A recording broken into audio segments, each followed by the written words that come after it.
Okay, Amber, what kind of space do I find you in Now, today? I'm very frustrated. I've been trying this whole empathy thing with my husband. And I started and then I can't do it because it's so irritating. It's frustrating Mm. because we went away again and we had another fight. And for instance, I'll tell you what happened.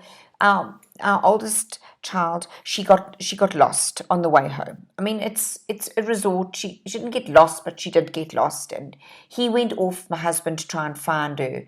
And in the interim, I found her and brought her home. And then when he came home, he was, my daughter was obviously traumatized by it. And then he gets home and I mean, he's just shouting and upset because we, lost the child. And, well, I mean, he might have lost it. I don't know that I did. But he then, I said to him, she's obviously traumatized. Can you ask her how she is? Because he didn't ask her how she was. It's very hard for you to show empathy to say, you know, because I think it was his fault. Fault? Well, maybe he should have been watching the children. I've got a lot of things to do when we go on holiday. But ask the child, ask her. She's traumatized, ask her how she is. But he didn't even do that. So then we just got into a big fight. And then I was like, oh God, I don't know what I'm even doing here. Why am I even doing it? You know, I'm just thinking now, Amber, as you're busy sharing with me, I'm just reflecting on the sessions that we've had. I can hear how frustrated you are. And I can hear again another theme of a mixed message of care with no empathy. That your husband cared enough to go and find her. So there's the practical support. Let me find you. Let me know where you are. Let me go and search for you because you're lost. But there's no actual emotional support. Yeah. Yeah, it And is that. And support is one of those complex paradoxes that you and I have been looking at since our very first session. You've now been working with this idea of mixed messages and paradox. In our first session, we spoke about cooperating without participating. And we also spoke about responsibility and control and how the two of them don't always go hand in hand. And how you feel that sometimes when you take all this control, it's actually you just taking responsibility. And when you delegate to your husband, he's got the control, but you've got the responsibility. And what a paradox that puts you in. Another theme and contradiction or paradox that we've been working with mixed message is the I love him, but I don't want to be close with him paradox. And while these things might on the surface not seem to make a whole lot of sense, I've realized over our last sessions that they actually do make a whole lot of sense. And that actually, I think the way that you're approaching your relationship is incredibly wise. And I was curious if you'd like to unpack that with me, or what I Yeah, mean, please. and what we should actually be doing. Mm. So you've shared with me that there have been traumas in your relationship with your husband involving your physical safety. And you've also shared with me that it would then be unsafe to leave your children with your husband unattended, and that you need to be there to protect them. But at the moment, you're wanting two things that don't necessarily belong together, which is closeness in an unsafe environment. And I'm thinking that we need to look at a way of handling that isn't going to result in this frustrating pattern for you. And I think that to change, both in our sessions and in your relationship with your husband, is not a very good idea. And I think that you and I need to look at taking a leaf out of his book of you cooperating without participating and starting to be in a marriage without closeness and starting to look at actually the wiseness of outsourcing your emotional needs outside of this relationship. Okay. To where? Well, we can explore that in time. Okay. But I do think that keeping your husband at a distance is probably the wisest and smartest thing you can do. because it's not safe.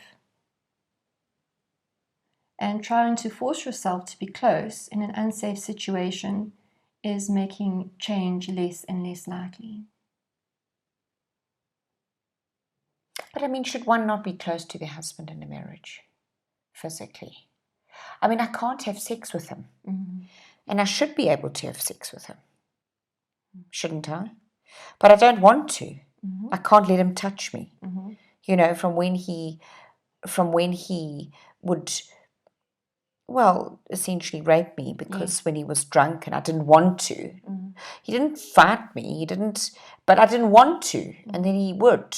Now I can't let him touch me. What would it be like to embrace the idea of what works rather than what should? Yeah, well, what works is that he can't come near me. How does it feel for you to acknowledge that? What would it be like to embrace that? I wouldn't be so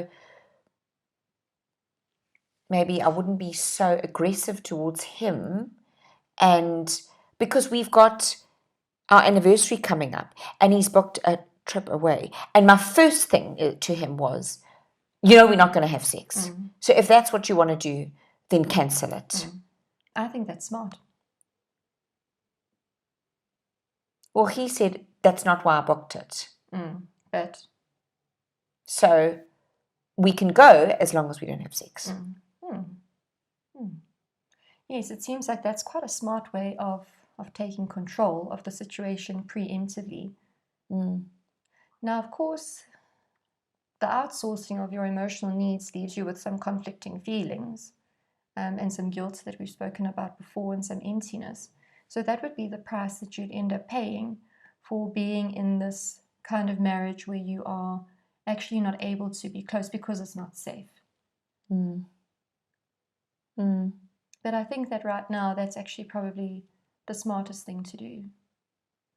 And just as you're saying, you know, managing potential conflict with this new way of approaching the relationship will help you get out of that pattern where you are building up and forcing and absorbing and then exploding and then feeling out of control, which actually leads you to absorbing and tolerating even more.